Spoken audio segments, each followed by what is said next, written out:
Sunday's football. And obviously the big game today, Arsenal and Liverpool. It was one of those, wasn't it? If Liverpool won it, you thought, well, they're in really great shape in terms of the title, and it means that probably Arsenal will almost certainly be out of the title race. But I thought Arsenal were terrific. Liverpool certainly not at their best in the first half, that's for sure. But Arsenal were exceptional. Arsenal were brilliant, I thought, right from the off. I mean, it would have been a big kick in the teeth for them to concede just at half-time in the way they did, because they battered Liverpool, I thought. But to come back from that in the second half, Arteta made some big calls, and bringing Jorginho back in, he was superb. I thought him and Rice in the middle of the park dominated. And it was Liverpool were poor. They had a really off day. We haven't had many. But it's wide open again, isn't it?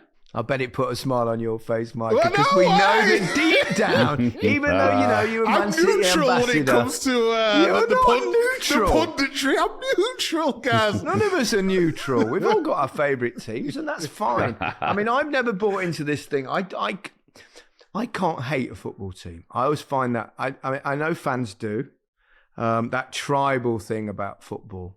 But I honestly, when fans think you're biased against their team, I'm never biased against their team unless Leicester are playing them. Obviously, I have an affinity towards my former clubs, Everton and Tottenham, who played against each other yesterday. I had a couple of people text me saying, when Everton played Tottenham, who do you want to win? I genuinely don't want either team to lose. So they drew yesterday, so I was quite happy about that. But I sort of get it for fans and local rivalries and stuff like that, but I can't hate a football team. I can't, because it seems ridiculous. You can hate an aspect of them. You might dislike a player or a manager or even their fans because they might have given you some stick at some point. But football clubs are football clubs.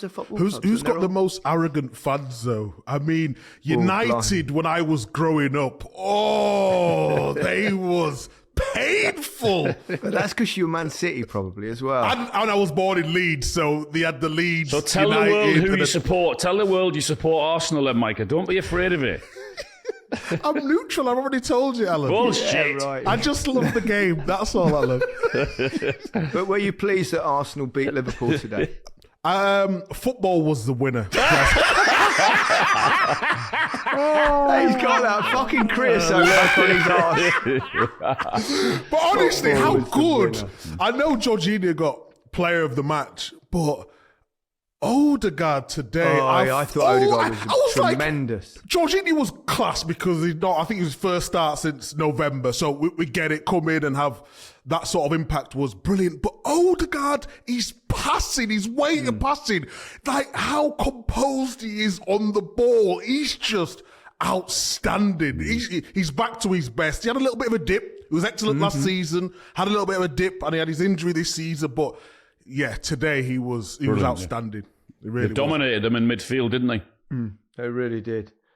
I thought it must have been such a blow. I mean, I know you mentioned it briefly, Alan, but such a blow to them, that half-time equaliser. Yeah. It's remarkable how I know they were different in terms of how far away they were from goal, but they were very similar.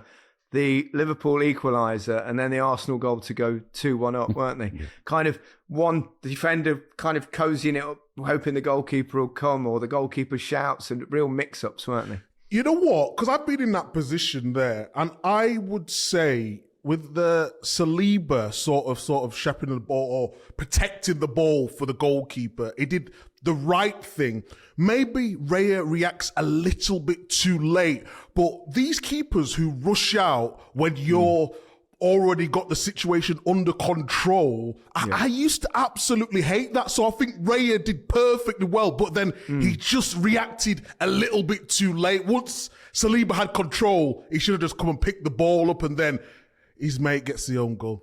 I think probably Saliba was more to blame for that one, but I think the second one, I mean, Van Dijk could have possibly headed it clear on the first body, but he let it go. But if Alisson stays in his goal there, Van Dijk can just knock it back to him with his head, can't he? But when he's rushing out, I don't like goalkeepers coming out of their area unless they're 100% sure that they're going to get the ball first. It's different with Liverpool because of the high line that they play, guys. So normally his position would be a little bit further back. in a normal scenario. But because Liverpool tried to get as high up, Alisson's position is adjusted.